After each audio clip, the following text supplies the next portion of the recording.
Magandang gabi po, kabasura. Ito na naman po, na 10 oras na naman po ako, pero tapos na po. Ayan po, malinis na po.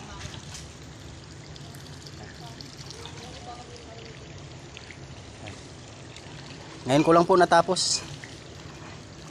Mula nung isang araw, ngayon ko lang natapos yung pagsisigregit.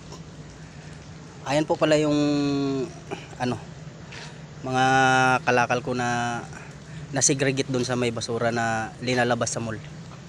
Ayan po. Lahat po yan kabasura. Ayan po. Ayan.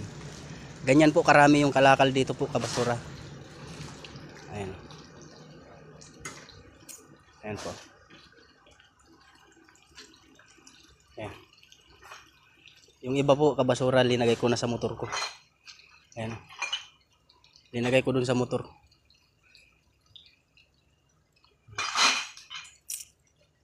Ayan po yung kasama ko. Ayan po yung truck namin sa labas. Puno na po yun. Nagpaalam sila na nag-sideline daw sila sa kalakal. Kaya pinayagan ko naman sila mga lakal. Ayan, kaya may kalakal sila sa basura. Ayan. Ayan. Ito po, karton na lang po yan. Pang-deliver na lang din po yan. Baka sa Lunes namin di-deliver yan, kabasura. Thank you. Maraming salamat po kabasura. Salamat sa inyong lahat. Thank you.